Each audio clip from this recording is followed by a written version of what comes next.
silakan untuk berdiri terlebih dahulu ya.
Tujuannya nanti melalui mengamati video dan berdiskusi, peserta didik anak-anak mampu mengidentifikasi limitasi dari kecerdasan artifisial. Jadi nanti Mutiara akan mengajak anak-anak untuk mengamati sebuah video agar kalian bisa mengetahui apa saja limitasi atau keterbatasan dari kecerdasan artifisial.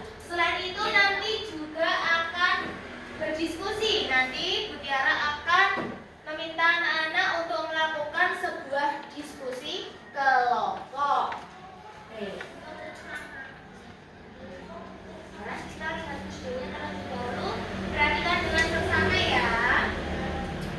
Apakah lu punya kemampuan untuk berbohong?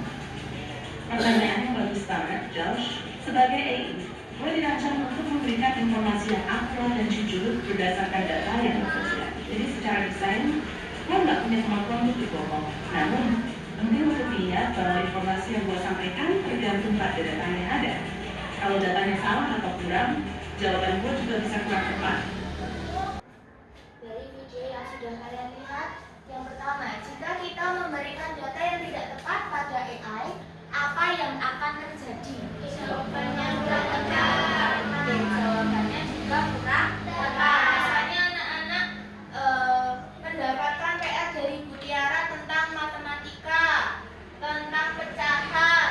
Nah, kalian mencari bagaimana cara menghitung pecahan, mengubah pecahan menjadi desimal. Nah, tapi kalian memberikannya datanya itu kurang tepat. Jadi kalian mendapatkan cara untuk mengubah pecahan menjadi desimal itu juga kurang tepat. Yang kedua, apakah AI bisa berbohong? Saja tidak. Mengapa kok AI tidak bisa berbohong? Karena dia menjawab dengan data yang ada. Oke, jadi AI itu menjawab apa yang data yang dimasukkan. Misalnya kalian memberikan data A, ya dia memberikan penyajikan jawaban dengan data A. Tidak mungkin kalian memberikan A tapi dia menyajikan data B. Tidak akan seperti itu karena AI akan menyajikan data sesuai dengan apa yang kalian berikan. Oke, lanjut ya. Sekarang perhatikan penjelasan dari Ibu Guru. Silakan perhatikan dengan baik. Jika nanti ada pertanyaan bisa ditanyakan ya. Oke, yang pertama, limitasi atau keterbatasan kecerdasan artifisial. Kita baca yang pertama itu, meskipun kecerdasan artifisial telah berkembang pesat dan menggunakan dalam berbagai bidang, teknologi ini masih memiliki banyak keterbatasan. Walaupun AI ini kalian anggap sangat pintar, lebih pintar dari kalian. Nah, tentu saja akan ada sebuah keterbatasan. Karena semuanya itu juga ada keterbatasan atau limitasi. Yang kedua, salah satu keterbatasan utama kecerdasan artifisial adalah ketidakmampuannya untuk memiliki kreativitas sejati, perasaan atau pemahaman kontekstual yang mendalam. Nah, ini menurutnya si Russell dan Norvig di tahun 2021. Jadi si kecerdasan artifisial ini dia tidak kreatif sama sekali kalau tidak ada data yang kalian berikan. Jadi tentu saja walaupun dia pintar, dia cerdas, tentu saja perlu pengawasan dari manusia karena dia juga diprogram oleh manusia. Oke, lalu ada memiliki kreativitas sejati, perasaan atau pemahaman kontekstual. Perasaan dia nggak punya perasaan. Dia hanya bisa memberikan penyajikan data yang kalian berikan. Dia tidak peduli dengan perasaan kalian. Bodo amat mau aku memberikan, aku pengennya memberikan data A, tapi kalian tidak ingin data A, kalian inginnya data B. Tapi dia bodo amat. Aku bisanya memberikan data A kok. Ya sudah, aku memberikan data A. Ngapain aku memikirkan kalau dia pengen data yang B? Lanjut, selain keterbatasan dalam kreativitas dan pemahaman, AI juga dapat membuat kesalahan prediksi akibat keterbatasan data. Jadi, kalau kalian memberikan data itu secara terbatas, tidak lengkap, dia juga mengikuti apa yang kalian berikan. Tidak, yuk nih kalian kasih A, siapa tahu nanti si AI si ChatGPT ini memberikan data ke aku lebih panjang jawabannya. Tidak seperti itu. Dia memberikan data apa yang kalian berikan juga. Nah, lalu lanjut.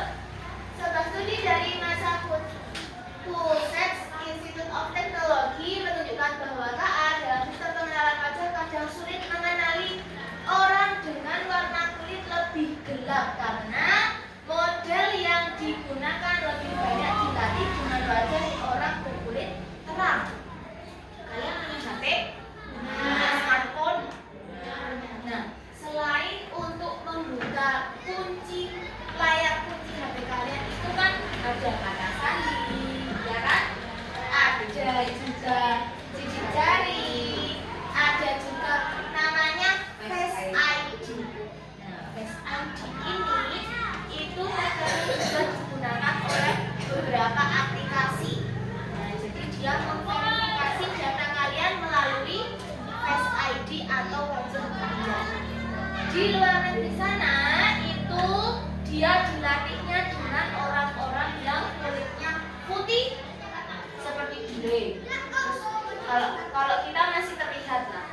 Nah, tapi terkadang ada juga yang orang-orang bagian Afrika itu kan kadang kulitnya gelap ya. Nah, itu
sehingga memberikan terjemahannya kalau kita mengatakannya waktu aneh, karena dulu itu belum semua orang menggunakan Google Translate, tapi di masa ke masa itu sekarang sudah banyak orang yang menggunakan Google Translate, sehingga apa? Sehingga data yang diberikan oleh Google Translate itu sekarang lebih kompleks. Dia memberikan terjemahan yang lebih bagus, lebih masuk akal, gitu ya. Oke.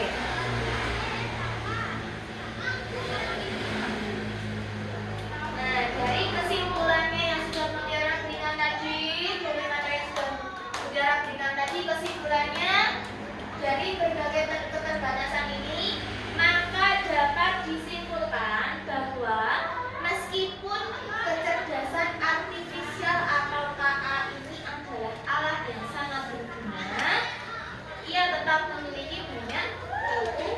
Karena itu tadi kecerdasan artifisial itu dibuat oleh manusia, lalu dia diprogram oleh manusia, dan juga tentu saja harus diawasi oleh manusia. Jadi dia memiliki keterbatasan atau kekurangan yang perlu diperhatikan. KA tidak bisa berpikir, tidak bisa merasakan perasaan kalian, lalu tidak bisa berimajinasi seperti manusia. Kalau manusia kan berimajinasi, disuruh membuat cerita tentang imajinasi, tentang fantasi, itu kalian pasti beranggapan banyak sekali imajinasinya di dalam otak kalian. Sedangkan si KA ini tidak, dia bisa memberikan data karena kalian memberikan data, serta sangat bergantung pada data yang diberikan kepadanya. Nah, jadi dia bisa memberikan sajian data kalau kalian juga memberikan data yang sesuai. Jika datanya salah atau tidak lengkap, maka hasil yang diberikan KA juga bisa keliru. Jadi kesimpulannya, kalau kalian ingin menggunakan kecerdasan artifisial harus apa? Data yang akurat. Oke, memberikan data yang akurat, data yang lengkap. Oke, sebelum itu kita bergerak dulu yuk. Silakan berdiri bersama-sama, kita bernyanyi dan bergerak. Yuk, diri semuanya. Oke, yuk. 1, 2, 3. Ayo tangan dipegang, pinggul digoyang-goyang, rentang kedua tangan seperti burung terbang. Tangan disilang-silang, kaki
tinggal ada nomor 1, 2, dan 4. Mau dibuka nomor berapa?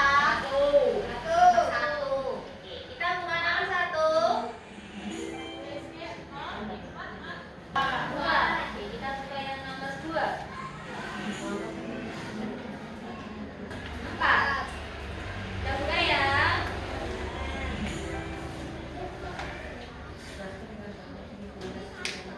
Ketua kelompok untuk mengumpulkan hasil pengerjaan dari anggota kelompoknya ya. Nanti di akhir pembelajaran silakan dikumpulkan hasilnya. Dan 1 di ketua kelompoknya.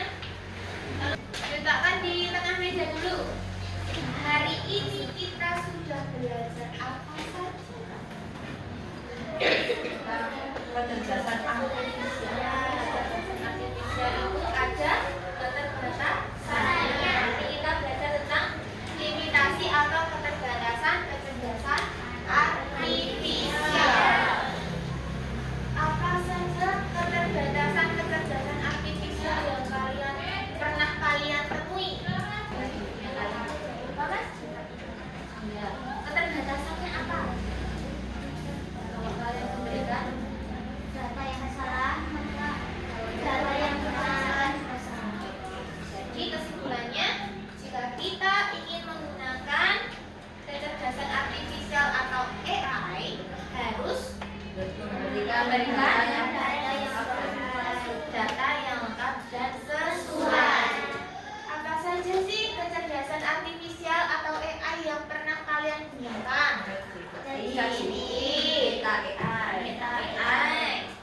Cici, AI, Cici, Google Translate. Apa tadi yang di HP tadi? Face ID. Lalu yang mana jari?